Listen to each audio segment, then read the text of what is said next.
स्वागत है बच्चों हमारे YouTube चैनल खरेसर कोचिंग क्लासेस में। तो बच्चों आप स्वस्थ होंगे, खुश होंगे, अच्छे होंगे। हमारी यही कामना है, यही उम्मीद है कि आप खुश होकर के अपनी पढ़ाई अनवरत जारी रखे हुए होंगे, क्योंकि गर्मी का मौसम है, मौसम बदल भी रहा है, कभी आंधी आती है तो कभी पानी बरसता है। तो आपको अपना ध्यान केवल पढ़ाई में ही लगाना है।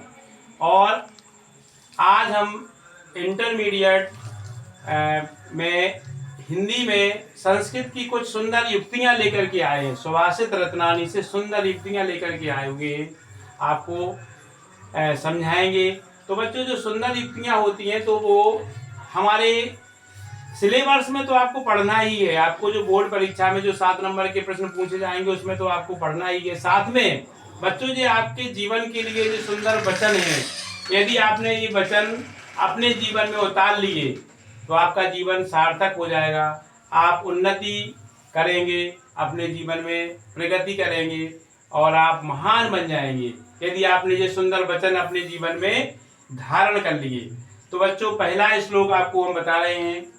पहला श्लोक है बच्चों, भाषा सुमुख्या मधुरा दिव्या ग्रीवाण भारती तस्या ही मधुरम काव्यम तस्मादपि सुभाषितम। बेटा संस्कृत बहुत आपको अच्छी तरह से समझना है। संस्कृत का श्लोक बहुत ही, यदि आप बोलेंगे तो बहुत ही अच्छा लगता है संस्कृत सुनने में, समझने में। तो आपको अच्छा लगा होगा संस्कृत का श्लोक। तो इसमें बच्चों संस्कृत का जब श्लोक आपके सामने परीक्षा में होता है तो सबसे पहले आप संदर्भ लिखते हैं, वो जो कि 2 नंबर का आपका आता है। तो संदर्भ समझेंगे। प्रस्तुत श्लोक हमारी पाठ्य पुस्तक के संस्कृत खंड में संकलित सुभाषित रत्नानी नामक पाठ से अवतरित है। ये आपको संदर्भ लिखना पड़ेगा। तो इसके बाद बच्चों अब आपको इसका हिंदी अनुवाद करना है कि इसका हिंदी अनुवाद मुख्य होता है जो कि 5 नंबर का होता है। तो देखते हैं इसका हिंदी अनुवाद। तो इसका भाषा सुमुख्या मधुरा दिव्या ग्रीवाण भारती, इसकी पहली लाइन का अर्थ होगा बच्चों, हिंदी में अनुवाद करेंगे कि देववाणी संस्कृत समस्त भाषाओं में मुख्य, मधुर और दिव्य है। समस्त भाषाओं में जितनी भाषाएं होती हैं उसमें देववाणी संस्कृत सभी में मधुर है, दिव्य है और मुख्य है। इसके बाद बच्चों तस्या ही मधुरम काव्यम तस्मादपि सुभाषितम, इसके बाद निश्चित रूप से उसका काव्य मधुर है। यहाँ पर जो संस्कृताचार्य है वो कह रहे हैं कि निश्चित रूप से इसका काव्य मधुर है और उससे भी अधिक मधुर है उसकी सुंदर युक्ति, अर्थात उसके सुंदर वचन बहुत ही मधुर है बच्चों। तो ये इसका पहले श्लोक का जो हिंदी अनुवाद हुआ। इसके बाद बच्चों अब दूसरा श्लोक लेते हैं।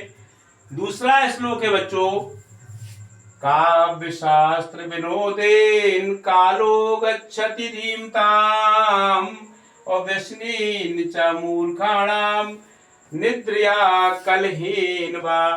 तो बच्चों इस श्लोक का यदि आप प्रसंग समझेंगे तो इस श्लोक का प्रसंग है कि जो बुद्धिमान लोग होते हैं और मूर्ख, 2 प्रकार के लोग होते हैं हमारे संसार में। 2 प्रकार के लोग हैं, एक बुद्धिमान होते हैं और एक मूर्ख होते हैं। तो जो बुद्धिमान लोग होते हैं उनका समय कैसे बीतता है और वो जो दुष्ट लोग होते हैं हमारे आसपास, हमारे पड़ोस में, हमारे इर्द गिर्द, और उनका समय कैसे बीतता है। तो इनमें दोनों में अंतर यहाँ पर बताया गया है इस श्लोक में। तो इसका जो संदर्भ होगा वो जो पहले वाले श्लोक में हमने बताया था सेम संदर्भ वही होगा। तो अब आप इसका हिंदी अनुवाद समझेंगे। तो इसका हिंदी अनुवाद है बच्चों, काव्य शास्त्र विनोदेन कालो गच्छति धीमताम। जो बुद्धिमान व्यक्ति होते हैं, बुद्धिमान व्यक्तियों का समय काव्य और शास्त्र की चर्चा रूपी मनोरंजन में व्यतीत होता है। बुद्धिमान व्यक्तियों का समय काव्य शास्त्र की चर्चा, काव्य शास्त्र को पढ़ना, उसमें उनका मनोरंजन होता है, उसमें उनका समय व्यतीत होता है।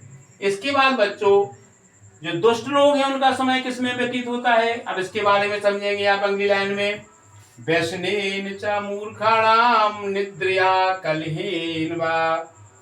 तो बच्चों जो दुष्ट लोग होते हैं, जो मूर्ख लोग होते हैं, जो मूर्ख व्यक्तियों का समय बुरी आदतों, जैसे कि बुरी आदतें होती हैं सोना, सोने में, अथवा लड़ाई झगड़े में लड़ते रहते हैं, किसी ना किसी से लड़ाई झगड़ा कर लेते हैं, सो जाते हैं, कुछ नहीं तो उल्टा सीधा काम करते हैं, इसमें उनका समय व्यतीत होता है।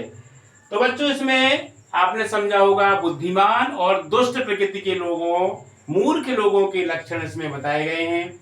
बहुत ही सरल है। अब इसके बाद बच्चों तीसरा श्लोक पर आते हैं। तीसरा श्लोक है, बहुत ही अच्छा श्लोक है बेटा।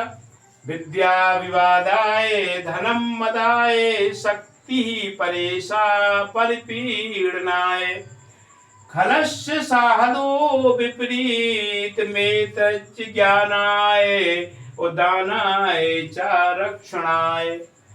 ये श्लोक है बेटा। इसमें अब इस श्लोक में क्या बताया गया है, इसका प्रसंग क्या होगा? तो इसका प्रसंग होगा कि देखिए विद्या दुष्ट लोगों के पास भी रहती है और विद्या एक अच्छे बुद्धिमान लोगों के पास भी रहती है। विद्या दोनों के पास होगी। एक जो मूर्ख व्यक्ति है, जो बिल्कुल समाज में जिसको दुष्ट कहते हैं, उसके पास भी विद्या हो सकती है, वो भी पढ़ा लिखा, उसके पास भी डिग्रियां हो सकती हैं। और एक जो बुद्धिमान है, सीधा साधा है, सदाचारी है, आचरणवान है, उसके पास भी विद्या होती है। लेकिन विद्या का हम उपयोग कैसे करें? अब प्रश्न उठता है कि विद्या का हम उपयोग करें कि दुरुपयोग करें? तो जो बुद्धिमान व्यक्ति होते हैं तो वो विद्या का सदुपयोग करते हैं, और जो मूर्ख लोग होते हैं वो विद्या का दुरुपयोग करते हैं। उनके पास भी विद्या होती है लेकिन वो उसका दुरुपयोग करेंगे। तो इसके बारे में इस श्लोक में बताया गया है। अब चलते हैं इसके हिंदी अनुवाद की ओर। तो पहली लाइन होगी, विद्या विवादाय धनम मदाय शक्ति परेशा परिपीडनाय। इसका हिंदी अनुवाद है, दुष्ट की विद्या विवाद के लिए होती है। जो दुष्ट व्यक्ति है उसको विद्या मिल जाए, उसको डिग्री मिल जाए, बहुत बड़ा बन जाए, वो विद्या का मतलब एक अधीन हो जाए, विद्या को पढ़ लिख जाए, बहुत बड़ा बन जाएगा वो, तो उसकी विद्या होती है विवाद के लिए, लड़ाई झगड़े की। किसी ना किसी को उल्टा सीधा बताएगा, अपनी विद्या के बल पर उसका दुरुपयोग करेगा। तो विद्या विवाद के लिए, धन मद के लिए, मद माने होता है घमंड, अहंकार। उसका धन होगा तो दिखाएगा हमारे 10 मंजिल का मकान है, 4 मंजिल का मकान है, गाड़ी है, घोड़ा है, दुनिया के अपने मद करेगा। और शक्ति जो होती है दूसरों को पीड़ा पहुंचाने के लिए होती है। जो शक्ति है, पावर है, वो दूसरों को पीड़ा, दुख पहुंचाने के लिए होती है। अब देखते हैं बच्चों अगली लाइन, खलस्य साधो विपरीत मेत जिज्ञानाय दानाय चारक्षणाय। अब देखते हैं बेटा इसके विपरीत, अभी हमने क्या बताया था, दुष्ट लोगों की जो विद्या होती है वो किस काम आती है। अब इसके बाद इसके बिल्कुल विपरीत है। आप अगर पढ़ेंगे तो उल्टा, तो आप शब्द विलोम आपने पढ़े होंगे, उल्टा आपने पढ़ा होगा, इसका उल्टा लिख देना आपको सीधा बिल्कुल। इसके विपरीत होता है सज्जन लोगों की विद्या। जो सज्जन अच्छे लोग होते हैं उनकी विद्या किस काम आती है? उनकी विद्या ज्ञान के लिए। धन होता है वो दान के लिए। धन वो किसके लिए होता है? दान करेंगे, अच्छे कार्य करेंगे, परोपकार में अपना धन लगाएंगे। इसके बाद और उनकी जो शक्ति होती है, शक्ति दूसरों की रक्षा के लिए होती है। दूसरों की रक्षा करेंगे, जो गरीब हैं, अनाथ हैं, उनकी रक्षा के लिए शक्ति होती है। धन्यवाद बच्चों।